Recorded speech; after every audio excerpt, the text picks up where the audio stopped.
大家好。这菜床上的土壤呢，是当初挖掘水池时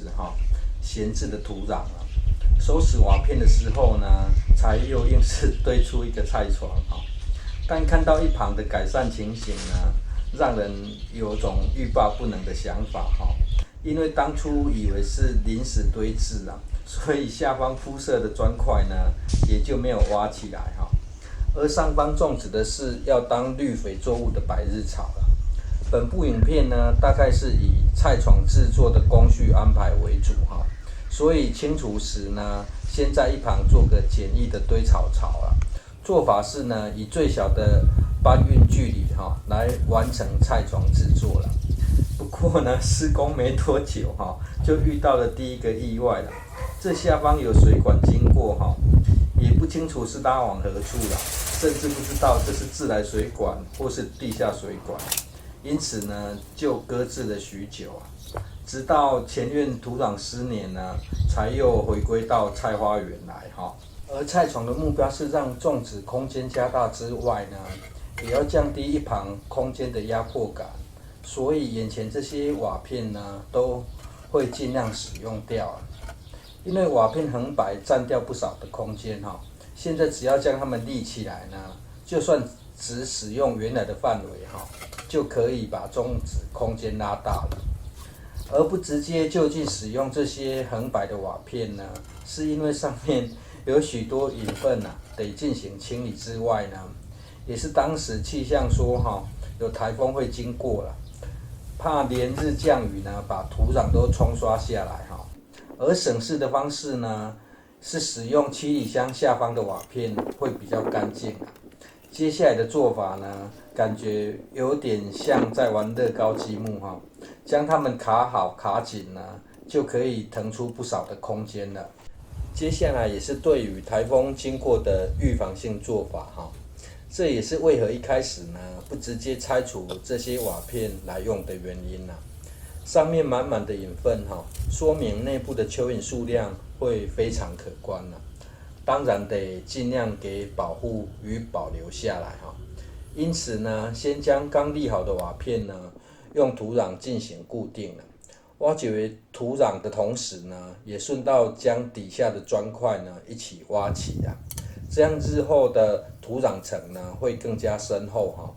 对于排水或是种植的作物呢，会更有弹性与空间接下来的拆解过程呢，只是因为没有办法在当天就做好所以呢，拆解内部的瓦片呢，选择从中间开始直到隔日呢，台风外围环流呢，一点雨水也没有带来只有风的凉爽天气就陆续把初步结构给完成了。这就保留给有兴趣了解过程的观众朋友自行观看我去先喝个茶影片后段还有冲不同分株的种植方式可别跳开，马上回来。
回来了哈，但是你还在吗？这也是在种植观念时呢遇到的瓶颈哈。葱的生命力很强啊，通常习惯是先拔除下来，再将它的茎剪短哈，这样水分流失的速度会比较慢，也容易快速再长出新的嫩葱啊。然而更为省事的方式哈，是直接先行修短了，再拔起分株啦。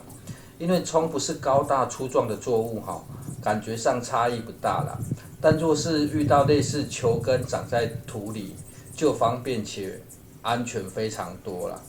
试想哈，你把一颗地瓜拿在手上，要进行切开，切开同时呢，又要保留与保护好它的叶片啊。借由地球来帮你紧紧抓住底部呢，是不是就更安全方便许多？不信的话呢，可以观看三叔分株的影片就更容易明白哈。葱的种植呢，如果希望葱柏可以长一点哈，就得不断的进行覆土啊。而方便省事的方式呢，是一开始就种在沟槽里啊。覆土的过程呢，把一旁的土壤反向慢慢往葱苗推哈，最后让葱的土壤越垫越高啊，沟槽则变成在外侧哈，不然呢，日后哪来的土壤可以进行覆土？另外要注意的是呢，由于现在这个季节雨水比较多啦，而且可能遇到台风哈，葱本身非常不耐泡水啦，泡水几天就会烂根哦，所以才会出现呢台风过后葱比菜贵的现象啊。若是种植地势比较低洼呢，则别种植得太深哈，包含日后的覆土呢，让葱柏在土里约15公分就好了。总之呢，这个季节的作物种植呢，排水得纳入重要的考量啊。本来应该是又回到菜场施作哈，但是过程遇到了几个意外啊，而这也让原本的规划呢产生额外的变化啊。就先让大家看一下哈，葱种植经过5天后的变化了，真的是不用特别照料哈，大家就乖乖立正站好。最后，这则是克服小意外后呢，菜床雏形呈现的效果了。但更大的想象空间呢，目前仍持续发生中哈，也只能再次借助地球的力量来推动进程了。谢谢收看。